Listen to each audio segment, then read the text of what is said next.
You're listening to the Options Insider Radio Network, the home of the Options Podcast. For more quality options programs, visit theoptionsinsider.com or search for Options Insider Radio Network in your podcast provider of choice. Listeners can also access all of our programming through our mobile app available in the iTunes and Google Play stores. Select programs are also available via live stream at mixlr.com/options-insider.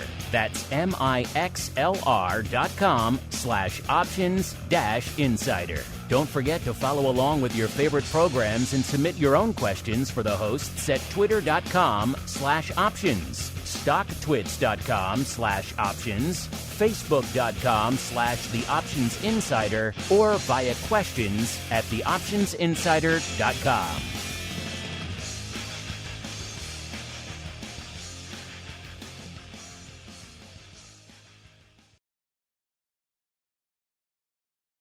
It is a dangerous world out there. Volatility is on the rise, and your clients' portfolios are under assault from a growing number of threats. Simple diversification is no longer enough to shield the assets under your protection. Registered investment advisors, financial planners, and asset managers need a new weapon in their war on risk. Welcome to the Advisor's Option, the program designed to arm busy advisors with the information necessary to properly manage risk in this volatile environment. From options education, trading strategies and tips, to industry news and interviews, you'll find it all on the Advisor's Option. The Advisor's Option is brought to you by the Options Industry Council. The OIC was created to educate investors and their financial advisors about the benefits and risks of exchange-traded equity options. For more information on how the OIC can help you implement options in your practice,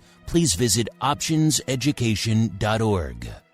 The Advisor's Option is also brought to you by Option Research and Technology Services. ORATS is your source for options backtesting. It's where you turn your ideas into results. Founded on the floor of the SIBO over 2 decades ago, ORATS is a full-service option research firm focused on helping you develop options strategies in line with your investment objectives. With a state-of-the-art backtesting platform, scanning, and implementation tools, ORATS offers end-to-end option strategy development, making the whole options trading process easier. For information about backtesting, scanning options data, including dividends and earnings, visit orats.com or email Matt Amberson at matt@orats.com. And now, it's time to learn how to implement options in your practice. It's time for the Advisor's Option.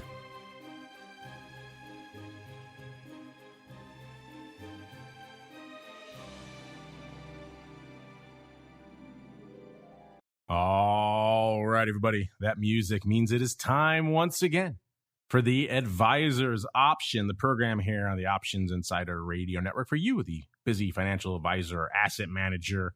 Maybe you're wondering how you should really go about using these options things in your clients' portfolios. Maybe you're thinking about getting yourself a financial advisor. You want to know what skills they should bring to the table. Either way, we got you covered. My name is Mark Longo from theoptionsinsider.com.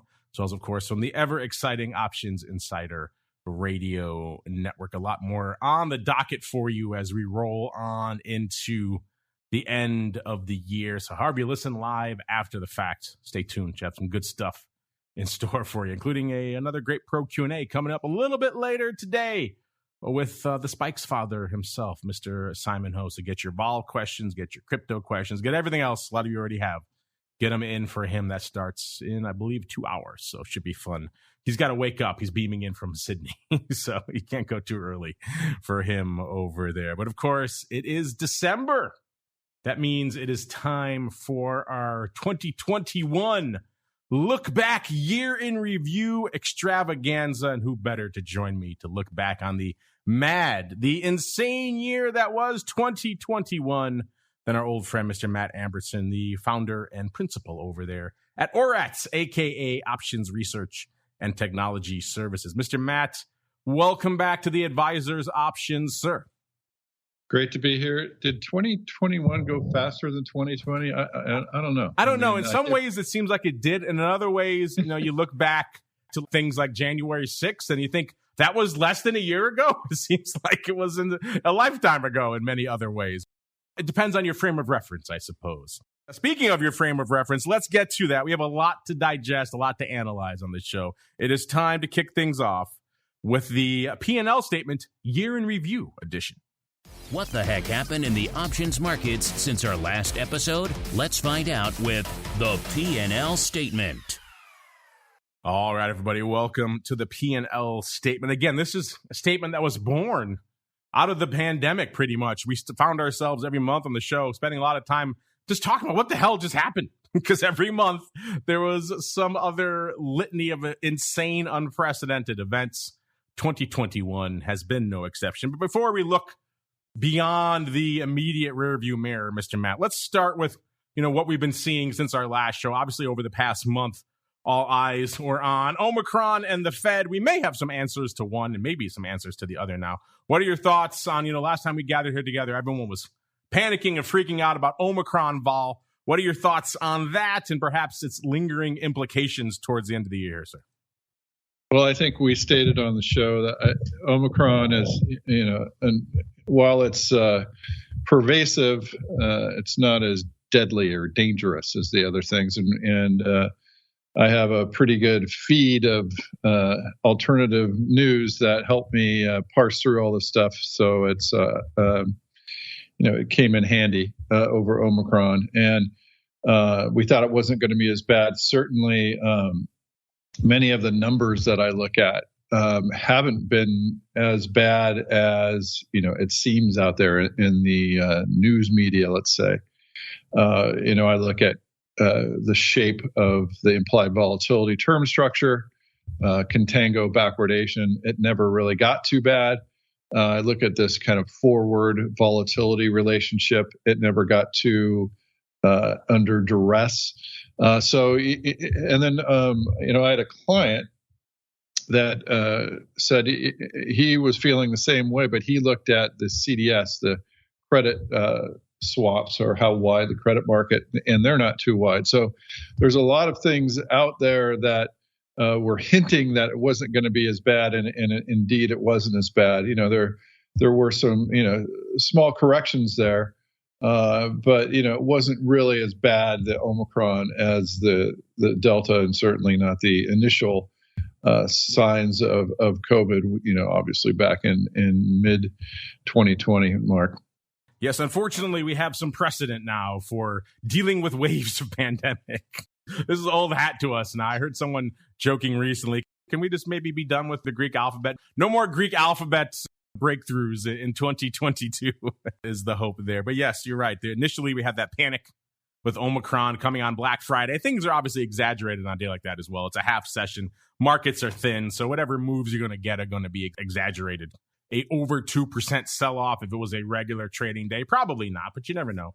It did seem like the bears had the bit in their teeth that day, and they were driving things down. And vol actually remained elevated for longer than we have traditionally seen with these little sell-offs. It lasted for the better part of a week, which is a decent amount of time for some volatility out there. So again, intriguing stuff to look at. And speaking of intriguing, Matt, we have to look back now. It is that time of year. It is where we have to look at the whole year and in the microscope and kind of pick apart some of the interesting trends and developments. And it's interesting to me, Matt, as I've been crunching the numbers here, and we're going to do this a lot throughout most of our shows this week. And I'm curious if you are of the same opinion. As I started crunching the numbers, I started thinking, this year got off to an insane level.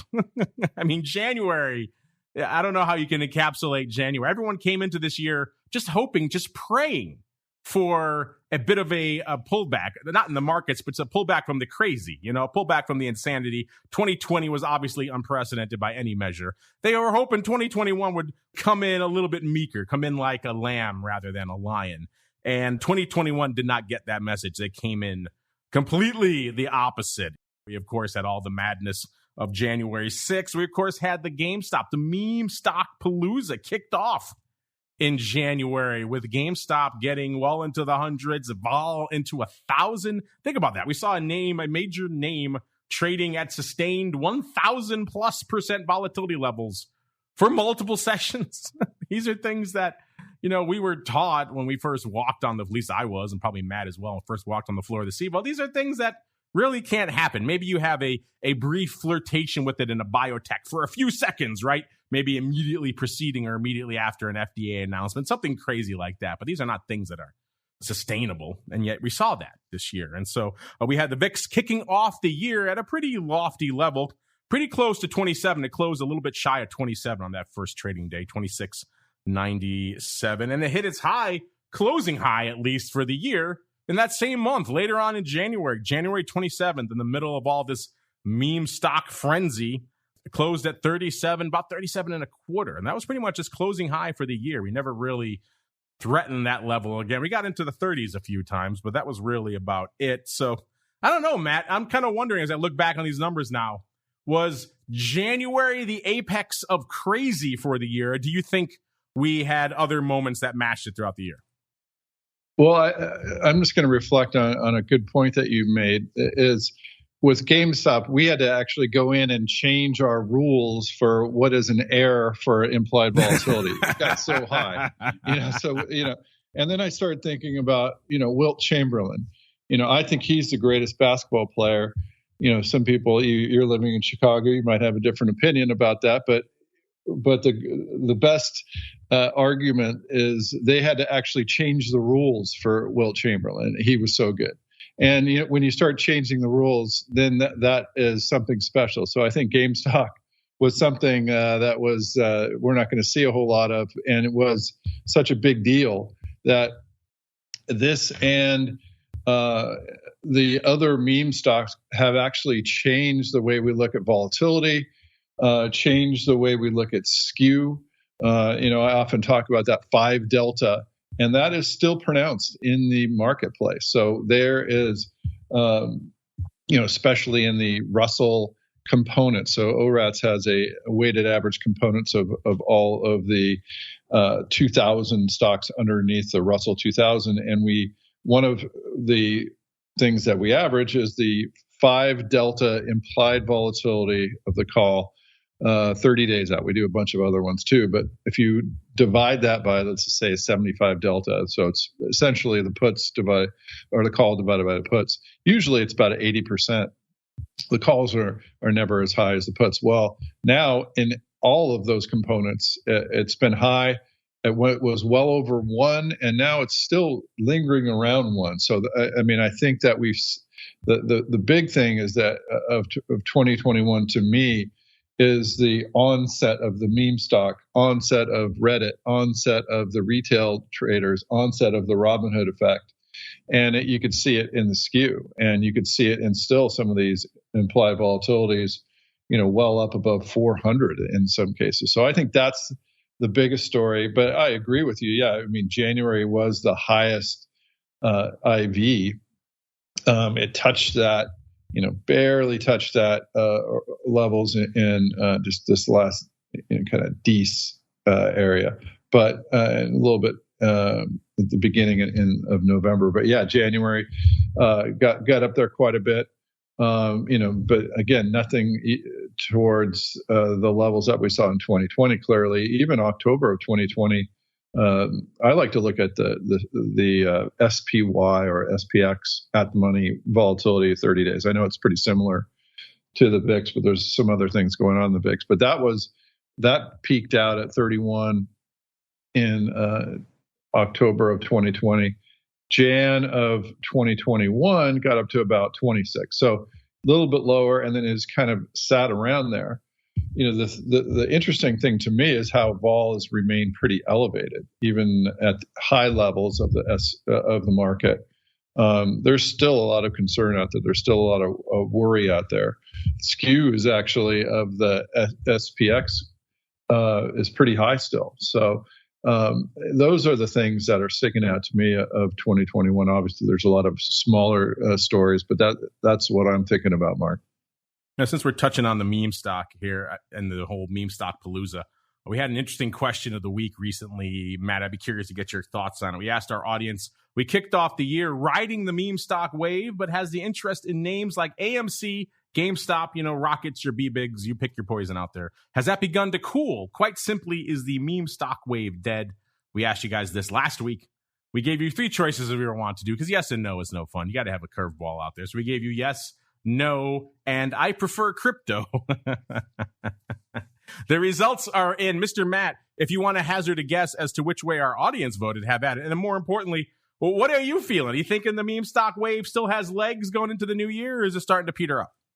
Well, I do. I mean, I think that I look at the data, and the data is that the skew is still pretty elevated, and I think that you have to apportion that mostly to these meme stocks. So, whereas it's not the craziness that we saw. I mean, that was insane in January. We haven't seen that nor nearly that, but you still see the skew out there, and you still see some incredibly high volatility, and you still see people jumping on a particular stock. It's nothing like we saw before, but it's still there, definitely in the skew.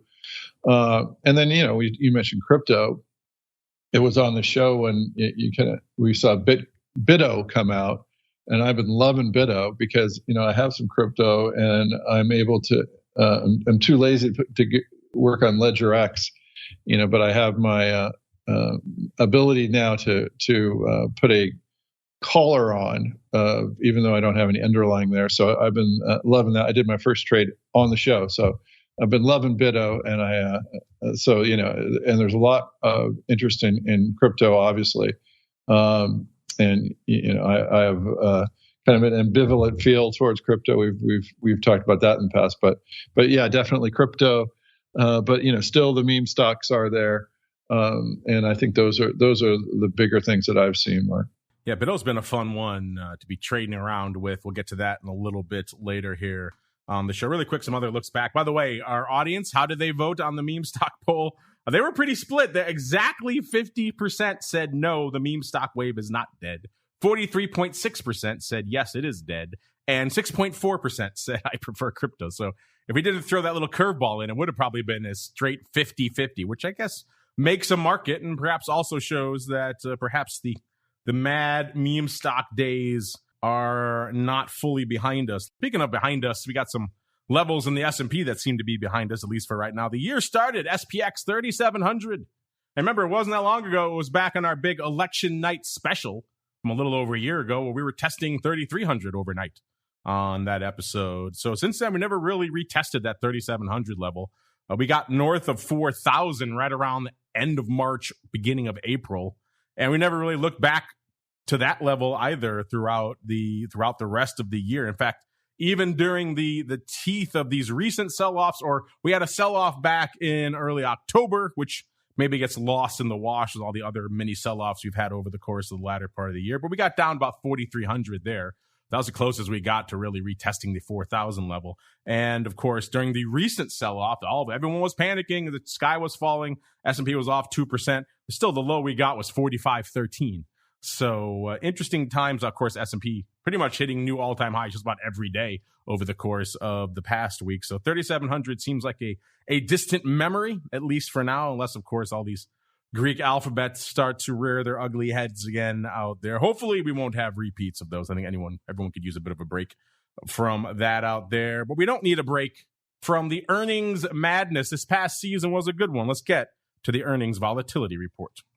Earnings announcements can move markets, but what is the options market telling us about upcoming earnings events? Let's find out with the Earnings Volatility Report. All right, everybody. Welcome to the Earnings Volatility Report, the portion of the show where we try to condense all of the info that Matt and his team pack into those earnings move results, earnings season, and now the newly minted, newly coined earnings trades reports. Take all that info and condense it down into one segment. Matt, we were thinking this past cycle of earnings was going to be a bit of a banger, and it seemed like it pretty much turned out that way. Give us an overview of what you saw from this past cycle and any surprises there before we get into the full madness of 2021, sir. Yeah, so just to take a step back, at ORES, we look very carefully. And of course, Mark, you were instrumental in getting us to put these reports together. So what we do is we break down the earnings season into 6 weeks, and we look at the straddle, and we have ways to take the residual straddle amount out. So we think we have a very accurate way to predict what the market is expecting the move to be, and then we compare it to the actual move that happens. And what we say is that, if the move that actually happened is bigger than the implied move, then the owners of the straddle do well, and if it's the other way, then the sellers of the straddles do well. And we've been doing this for many years. I was just looking back, Mark, over 2019, 2020. We'd move between 100%, which is a break even for everybody, 90%, which is the sellers of the straddle make 10%.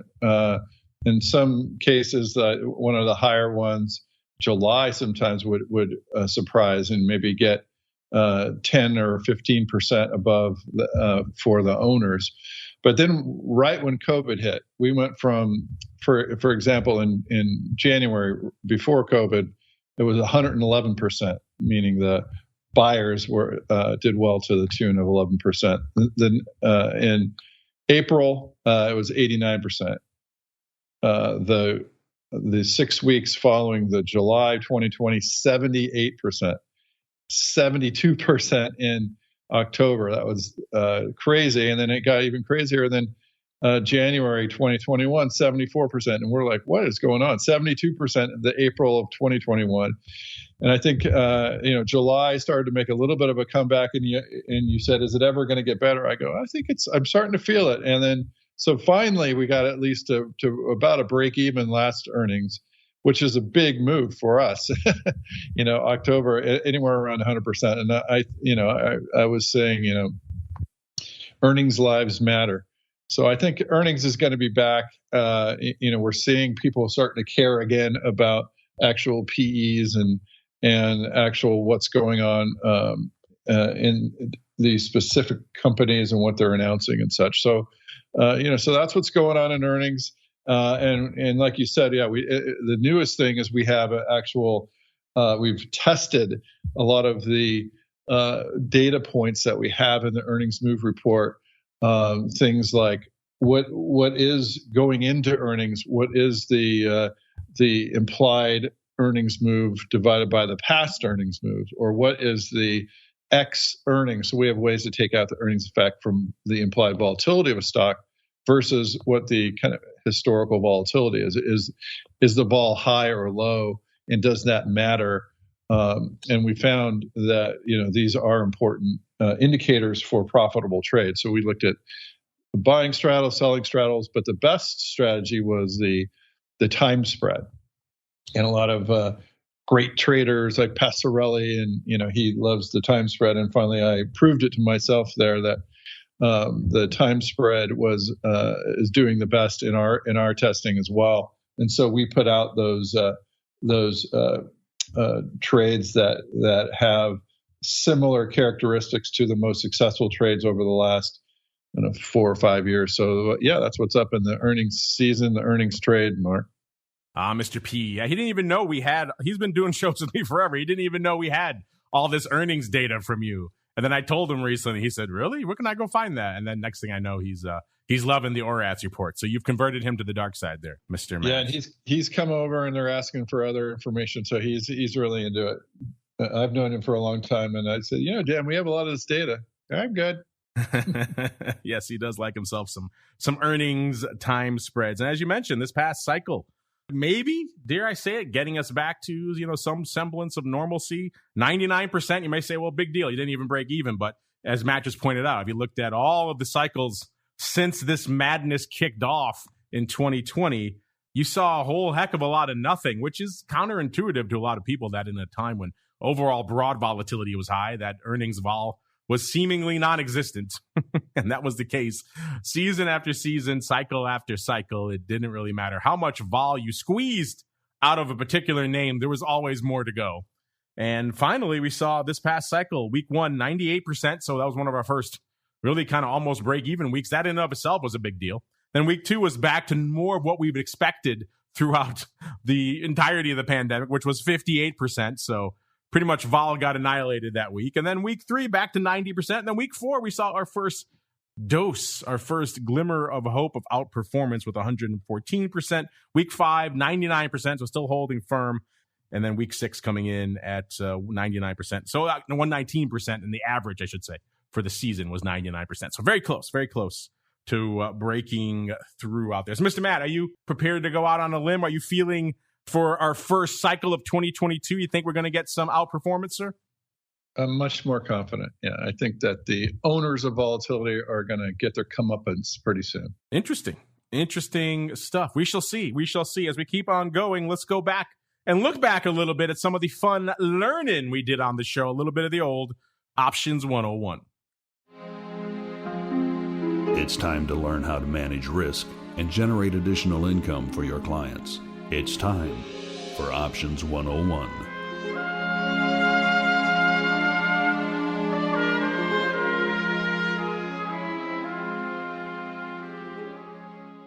I see you guys out there all chatting about time spreads, but don't worry, we'll get to some questions a little bit in the office hours. I also see P&L Man lurking around in there. Little birdie may have told me that maybe you had some surgery today, so hopefully you're feeling better. Glad you could join us to convalesce with some of our shows. We'll try to keep you distracted as you recover out there. Let's go on out now. Look back at a year's worth of options learning here on the old program. You know, we like to do this whenever possible. For advisors, when we first were putting this show together, when I sat down with OIC and Alan, who was over there at the time, and years ago, and said, we started talking to advisors, but what would you like from a show aimed at you that was about options? And overwhelmingly, they all said, yeah, we really kind of want to learn more about these things. So that was always been a big focus, a big impetus for the show, is to kind of just educate advisors about options. And these guys, they're busy dealing with clients, and also they have professional pride. They maybe don't want to turn to the broker next to them or the advisor next to them and say, hey, what are these covered call things again? They don't want to do that, but they can listen to a show like this and go down that path of learning on their own time. And a lot of them are used to things like CE credits and others, so they're used to getting this type of education anyway. So it's always been a big focus for the show, and that continued this year. Let's look at just a few things we talked about on the show this year. We kicked off, we had a bunch of things that kicked off the year, obviously. Meme stock madness was a big discussion point. But in terms of Options 101, early on in the year, we got into, it was a popular topic earlier this year for optimal covered calls. I remember we had a few great guests like Steve Sears, formerly of Barron's, and others out there to join us to talk all about that and our optimal covered call setups and strategies. We know for a lot of asset managers and advisors out there, and for a lot of our general listeners, covered calls are still their go-to options strategy. So there are many different ways to approach them. Of course, out of the money, in the money, the duration you go for, all sorts of things like that. So that was a fun episode. Dan, you got Dan Passarelli on the brain. See what you've done to me now, Matt. Matt, do you recall our discussion on covered calls, and what stands out to you as you're thinking about your optimal covered call here at the end of the year, sir? Well, that's one of the bigger back tests that we've done. So we looked at 3 million different trades on a bunch of different stocks. And what we found was we look at different days to expiration, different deltas, different exits, should you trade through earnings, a bunch of things like that.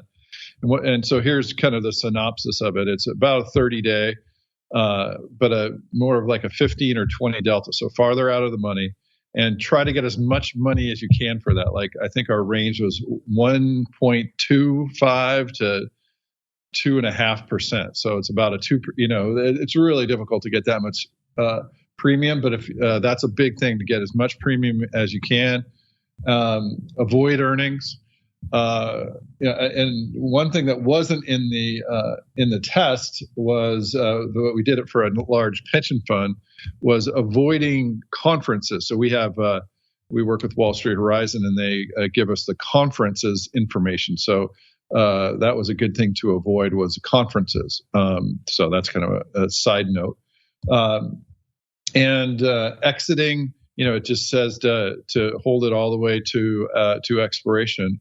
And that was the best performing covered call is following those rules. And, like I said, millions of tests. And that's still a big blog that a lot of people go to on our site, blog.orets.com. You can go read all about that. Check it out, listeners. I know a lot of you like covered calls. If you're not checking out Matt's data first to arm yourself, you're doing it wrong. Speaking of Matt's data, in May on the show, Matt, we discussed, sounds like you saw a study on a forum like Elite Trader about overvalued out-of-the-money calls and puts and finding ones that are particularly overvalued. This gets back to, I think this year, you gained a new appreciation once again for the wings out there. So what were your thoughts on this, and what did your study find as you were analyzing overvalued wings, sir, back on the show in May? Yeah, so and you knew it, and we both knew it. Never be short units, but we were finding these, in these we have these scanners. We were finding these way out of the money calls and puts, and they work until they don't. And so, I end up making money. Just I like to do it. The Cirilli Institute, they really help the advisors out. And one of the big things that they say is trade in your own account before you start telling other people what to do. Is the best way to do it for advisors, of which I am one. So I said, I'll try this out. So, I think I was still up, but I just got pummeled on one or two of them. And I go, I don't need the stress. But yeah, you can find these way out of the money, but you should try to find some type of either a calendar, or once you find them, or have some protection. So that was the lesson I learned from that, Mark. I think in the early days, you were even venturing into some of the crazy ones like AMC, and those were ripping, it was so hard to do anything on those because they were ripping so many handles and getting into the hundreds, if not 1,000% volatility so quickly. So yeah, everything just went haywire. And then into the show in the middle of the year, June, we revisited one of our favorite positions. We frequently called it on the show, the holy grail of options positions for financial advisors. This is the collar. This year, 2021 was a bit of a challenging one, I would say, for the collar, because there's an optimal setup for the collar, and it really just wasn't there for a lot of the year. Usually you want puts that are fairly cheap so you could buy decently low cost protection, and you want calls that are fairly bid. And that obviously sets up a situation where you could put collars on, get nice tight protection without a lot of outlay, and maybe if you do it right, maybe even a credit if things are crazy bid. We did not really see that set up. In fact, for most of the major indices, we saw markedly the opposite. The calls, no one wanted to touch them, and the puts were bid to high heaven. So it made it very challenging if you wanted to go out and buy, let's say, your monthly puts in SPY. The premium you're paying upwards of 30% premium over the at-the-money vol level for those puts. That's hard to offset with any type of collar. The calls you were selling were so nominal from a vol perspective, it almost wasn't even worth doing. You're giving up all your upside for a few cents, a few vol points. It really didn't make a heck of a lot of sense. So you had to really play with the collars. You had to push the put out quite a bit. You probably had to do some sort of put spread against it. So you had to have a second leg to sell against it. And then you also had to do the nearer dated calls against it. And hopefully over time, the nearer dated calls would add up to offsetting a significant amount of that put. Of course, by the time you got to that level, the market had moved away from your put strike, and your put was pretty much valueless anyway. So it was a challenging year for the collar. I know, Matt, when we talked about these in June, you were kind of lukewarm on collars, particularly because the call just wasn't worth it out there. Is that still your viewpoint as you wind down the year, sir? It is. And, you bring up a good point. You don't just sell calls because they're there. You need to get enough money for them to even make it make sense, because that's often where your profit, you're giving away a lot of profit there. So, and I think it's really apparent when you start looking at like the skew of a crypto. Like if you look at BITO, it's incredible. You could really, that's what I've been doing is the collar, because you can. The calls are even higher than the puts, and you it looks so great.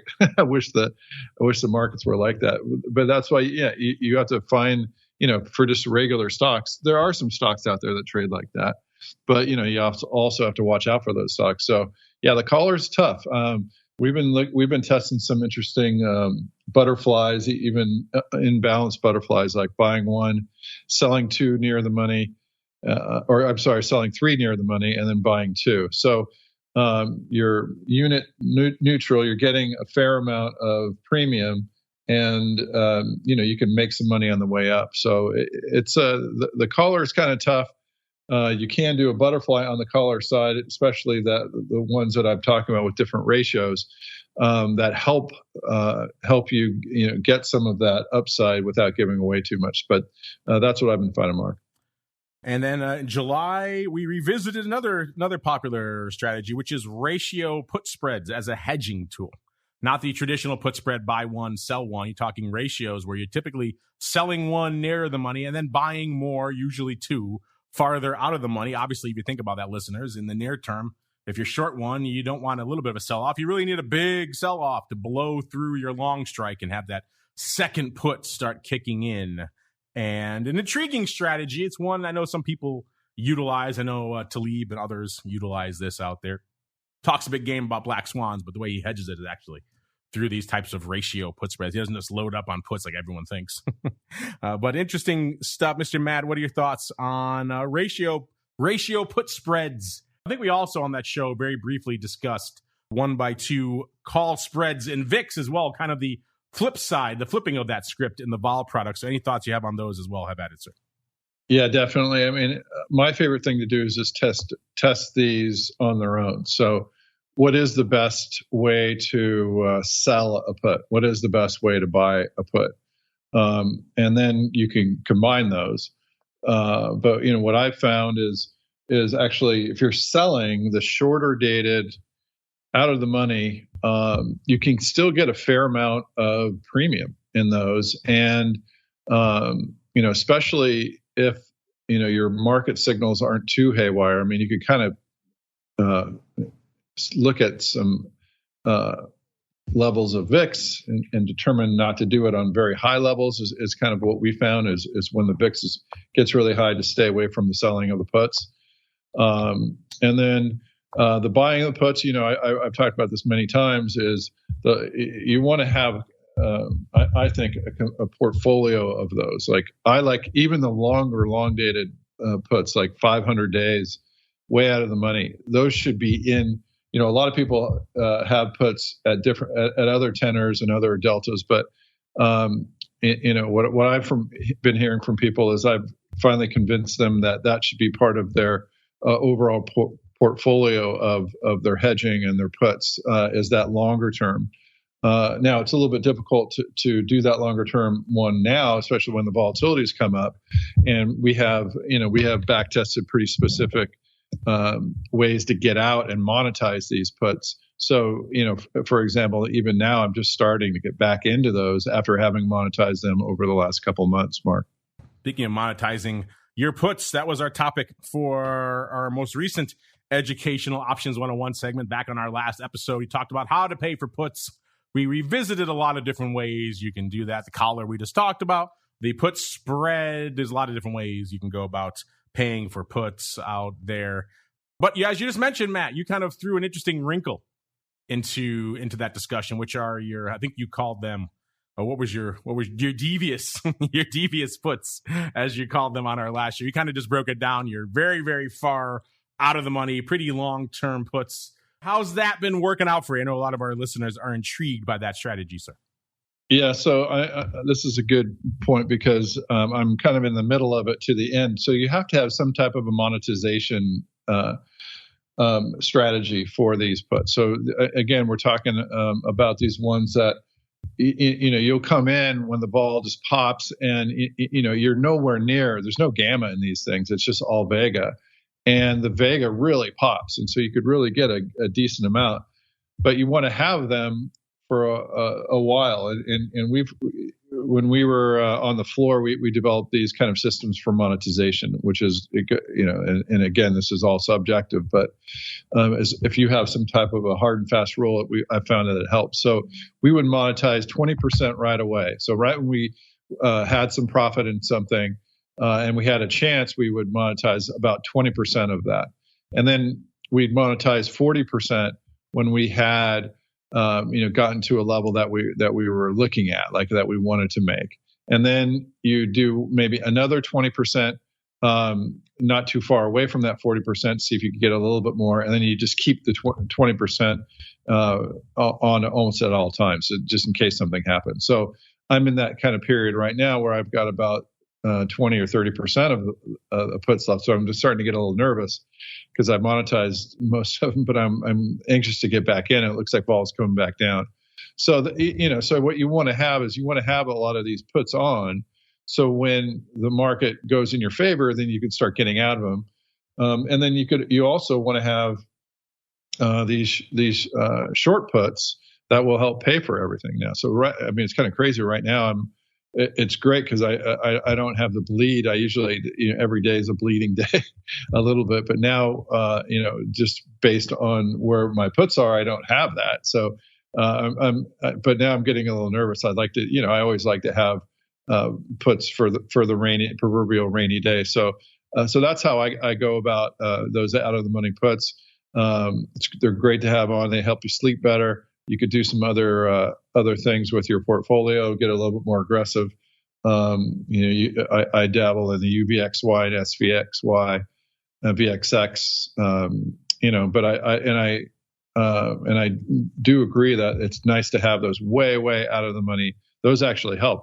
I think I have 130 strike VIX calls. So on that 1x2. So that's kind of, I know it's a long-winded hedging strategy, but that's how I like to do it, Mark. The 130 strike. Yeah. I like that. I think I saw Scott Nations, one of our other frequent guests, was just tweeting about someone bought the 100, 150 vertical in VIX. Maybe that was you, Mr. Man, out there. But yeah, you're interesting stuff. I think you're right. That's the question a lot of people have with that. So those kind of garbage puts is, what do you do with them, right? When do you start taking them off? So I think it makes sense to have some sort of monetization strategy ahead of time. Otherwise, you're sitting on these things and you're right. You're getting a little bit of bleed every day, and you're kind of waiting for that big, crazy downturn. And if that doesn't happen, what do you do to incrementally take these things off in a sensible fashion? So that's just a quick overview of some of the educational topics we hit on the show this year. Hopefully you enjoyed it. We also hit on a lot of fun topics that were top of mind for us this year. It's time to get the buzz. Busy financial advisors don't have time to follow the latest developments from the options market, so we do it for you. It's time to get the buzz.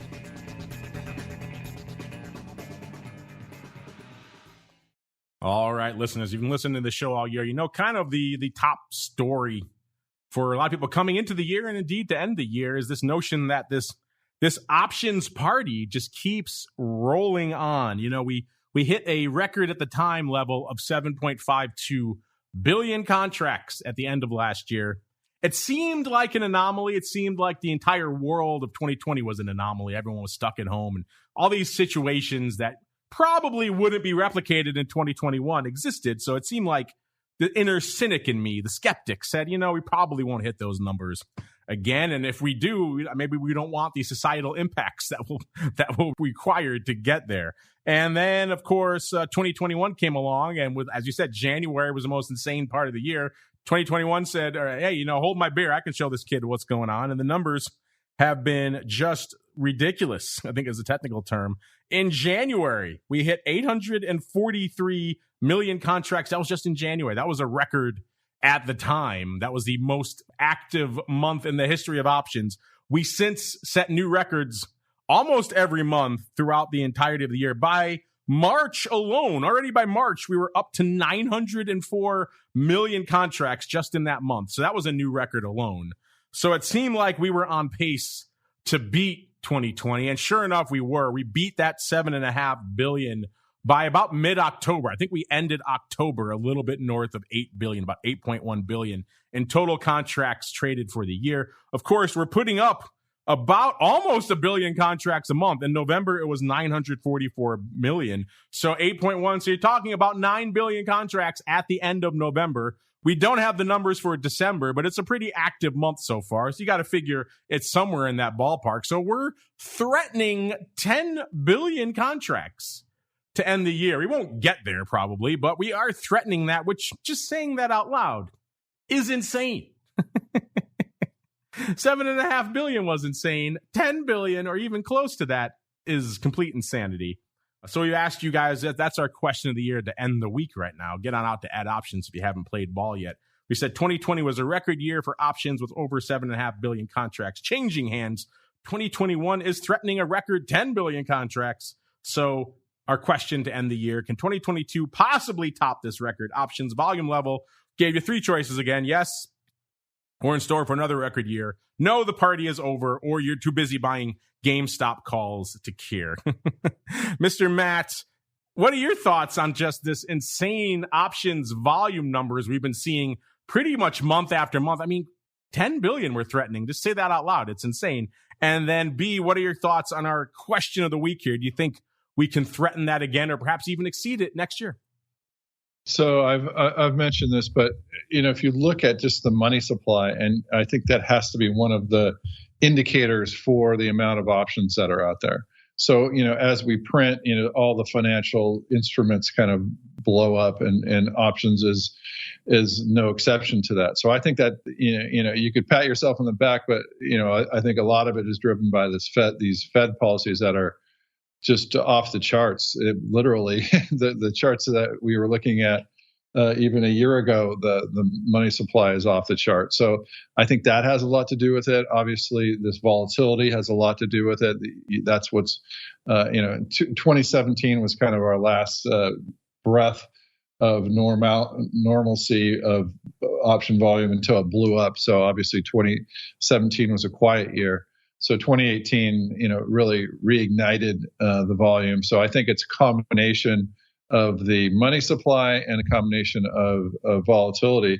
And if I were a betting man, and I am, I think it's going to continue. I mean, I think you'll see more printing and you'll see more volatility. So I think we're going to see a lot more of the same. And obviously, there are other smaller things like more players, more people learning, more retail, better technology, but I think that the two bigger ones are just the volatility, but really the money supply and printing is really leading a lot to this these insane levels that you just almost never dreamed of, especially when I started, Mark. Speaking of insane levels, that's pretty much what we saw for crypto. I think you can say, and there's many things that happened in 2021, the meme stock revolution. I think this is also the year where crypto really went mainstream in a big way. It seems crazy to say now, but a year ago, late December, Bitcoin was at about 29,000, 28, hadn't broken 30K yet. So, of course, the new year kicked off. That's why I said January was the apex of insanity. We broke 30K almost instantly, like the second trading day of the year in January. Then we promptly broke 40K not too long after that. Got up there on January 8th. A few days after all the madness down in D.C. So then we broke 50K not too long after that. Then, of course, we got up to north of 60K. We threatened 70K, then came back down the other way, broke 60 and then 50 and then 40 again.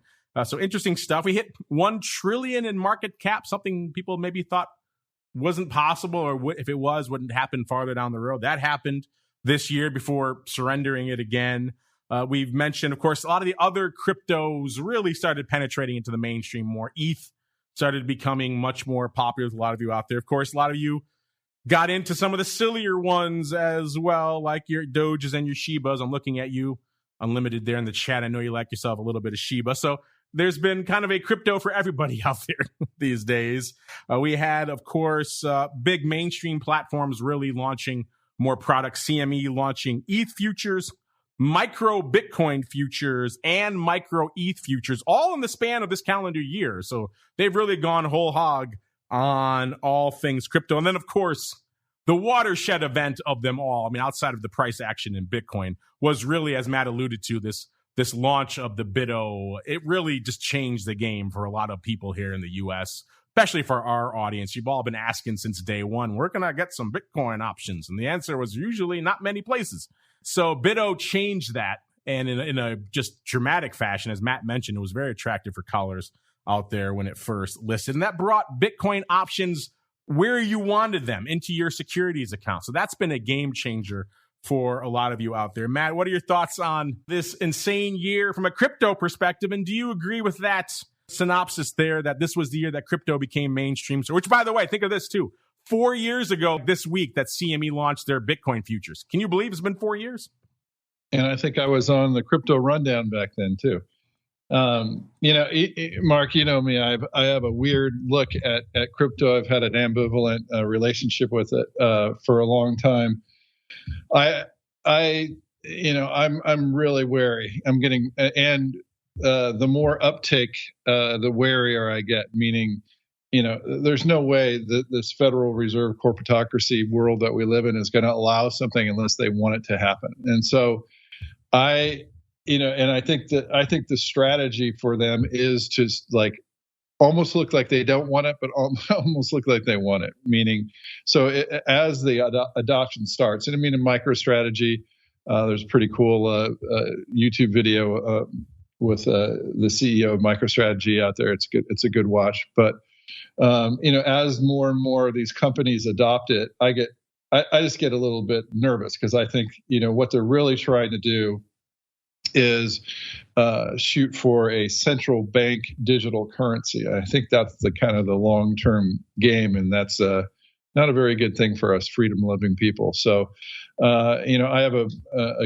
ambivalent relationship with crypto. I think, they could shut down crypto pretty quickly. People say they can't. I think they can. The fact that they're letting it go. I think it's the fact that they're letting it go. It's going to go higher and higher. But I also think that it's the end game isn't a pretty thing, because eventually the central bank digital currencies will swamp these cryptocurrencies. So I know it's kind of a crazy outlook that I have, but mark my words and let's see what happens in I think 8 years is kind of my horizon on that call. 8 years. Interesting. We have a lot of other trends and top stories that were big issues, top of mind for us here on the show in 2021, but we got to get some of you as well before we wrap up. So let's get on out to the office hours. It's time to answer your pressing questions about options. It's time to start our office hours. You can become a part of this segment by leaving a question on theoptionsinsider.com, emailing us at questions@theoptionsinsider.com, or via social media at twitter.com/options, facebook.com/theoptionsinsider, or stocktwits.com/optionsinsider. All right, really quickly, we had a lot of great questions from you guys over the course of the past year, a lot of great comments. We also asked you guys some interesting questions, like back in January, when all this meme stock madness was popping off. We asked you, how are you guys trading this meme stock frenzy in game and others?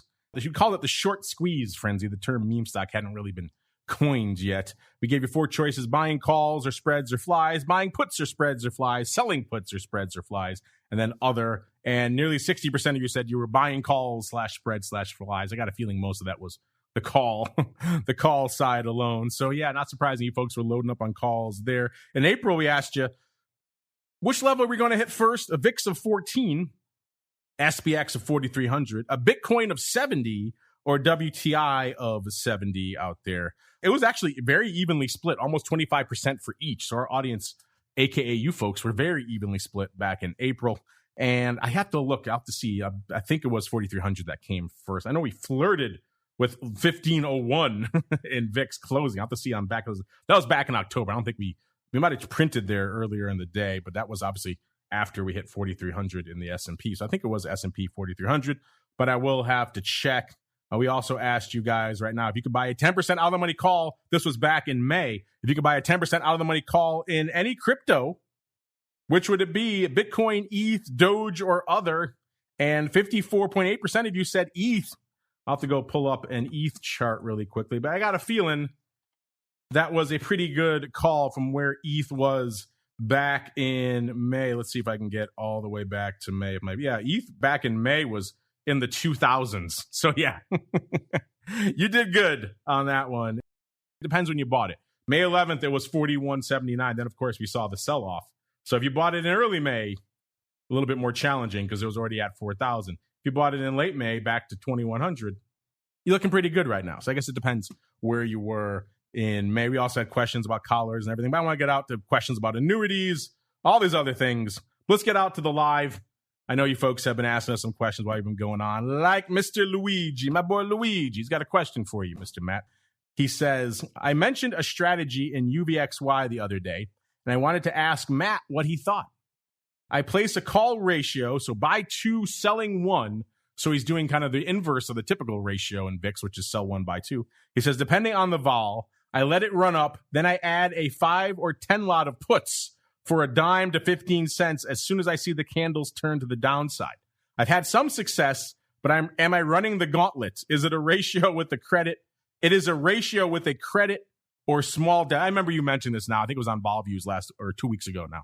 Luigi. Mr. Matt, I remember I think at the time lukewarm on this because it was the inverse of what we traditionally see. But Mr. Matt, what are your thoughts on going out to VIX and flipping the script, buying 2 and then selling 1 and then letting it run up? And then if it does start to turn, not so much taking it off, but adding some puts, cheap puts, a dime to 15 cent puts against it, sir. So I think he's talking about UVXY and buying 2, selling 1. Yes, UVXY. I'm sorry. Yeah. So, I mean, UVXY is the one that goes down and down and down and down and down. And sometimes it pops up. So this sounds like sounds like a long UVXY. I don't, I don't play it that way. I like the, my testing shows that the UVXY, when the market tends to calm down, VIX under 15 range is when it performs best, like for these put spreads. So I like the put spreads, selling call spreads, and UVXY. It's been one of my better forming symbols. I haven't done very well on SVXY, and I saw this video the other day on someone saying don't trade calls in SVXY, so I have to look that up. But UVXY has been pretty good. So that doesn't sound like a very strategy that I would like to do. I mean, I know you could get a pop once in a while, but what I like to get in there when things are quiet and start just playing those put spreads or selling call spreads, Mark. Well, I tried for you, Luigi. That sounds like Matt's not a huge fan of that one. It's hard to go the long units to the upside in UVXY, no matter what else you're doing against it, and make that work consistently over time. That's a challenge. I mean, we've talked about many times that if you do get a pop in UVXY, to make that 2x1 pay off, it's so short-lived. You got to really be on it to make that worth your while. And then, of course, where you get your puts is another big question. If you're going to have long units, to me, I'd much rather have them to the downside. But hey, you've discovered this strategy. If it's working for you, hey, we're not going to dissuade you. I'm kind of lukewarm on it. Sounds like Matt is. I can't remember what our other panelists, I do believe most of them were kind of lukewarm on it. It's not how that product was designed, but intriguing stuff. That's why we like you folks. You're always throwing us curveballs. Unfortunately, that's going to be our last curveball for 2021. We have a lot more in store for you for 2022. Don't you worry, listeners. Now, Mr. Matt, if folks are intrigued, maybe they want to hit you up with a question or check out, like you said, your blog about covered calls or any of the other cool stuff cooking over there in the land of Orats, where should they go? What should they do, sir? Yeah, hit me up. We have a great team of developers, and we're coming out with new stuff. We need testers. So Matt at orats.com if you want to test our option scanner. We have a new stock scanner for the first weeks of 2022. So we're incredibly excited. We have a ton of stuff coming out. If you want to test some of it, just to reach out to me. We'll put you on our alpha testing list. All you have to do is just tell us what you think about it and some ideas. So it's going to be a fun 2022, Mark. I'm really looking forward to it. We got a whole chat full of alpha test. I can't imagine better people to be your alpha testers here, Matt, than these folks here. So everybody in the listening, you guys should hit up Matt over there. Sign up for that alpha testing. He's got great stuff if he's willing to let you test it. You should take advantage of that. And no, Mr. Luigi, I'm not offended. You should always look for second opinions. It's like a doctor. Always get a second opinion for your trading strategies. Always get a second opinion before you finally pull the trigger. And of course, you know where to go to pull the trigger on some interesting education in the options realm. That is, of course, optionseducation.org. They have that great section, of course, for financial advisors and everything else they have cooking over there to keep you informed about options heading into the new year. Of course, stay tuned to the rest of the network. Listeners will have a lot of great stuff in store for you to kind of carve up this crazy mad year of 2021 in a lot of different ways coming up on, of course, Option Block and TWIFO and Vol Views. Of course, all the educational stuff coming up tomorrow. Coming up later today, if you got more questions, I know you do, keep your powder dry. We got Simon coming up now in the Pro Q&A hot seat in less than an hour. So we'll rejigger some stuff here, get Simon on. So we'll be back in the live in a little less than an hour now, listeners. So if you haven't sent your questions in yet for Simon, get them in. It's going to be a fun one. And then, of course, we'll be back again next month, indeed next year, with another episode of The Advisor's Option. We'll see you then.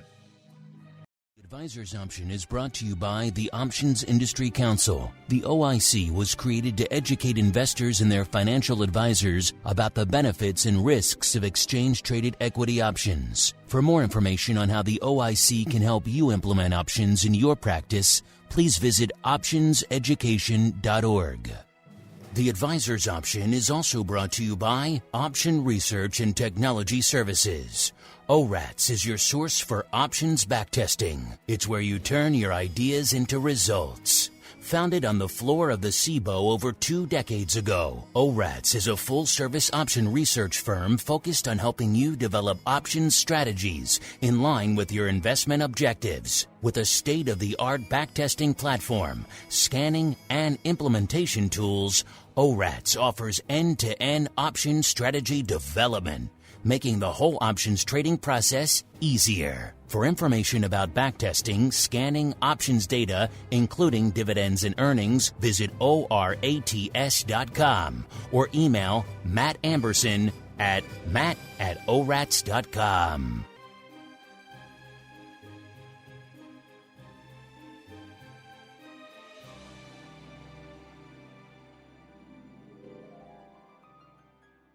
You're listening to the Options Insider Radio Network, the home of the Options Podcast. For more quality options programs, visit theoptionsinsider.com or search for Options Insider Radio Network in your podcast provider of choice. Listeners can also access all of our programming through our mobile app available in the iTunes and Google Play stores. Select programs are also available via live stream at mixlr.com/options-insider. That's mixlr.com/options-insider. Don't forget to follow along with your favorite programs and submit your own questions for the hosts at twitter.com/options, stocktwits.com/options, facebook.com/theoptionsinsider, or via questions at theoptionsinsider.com.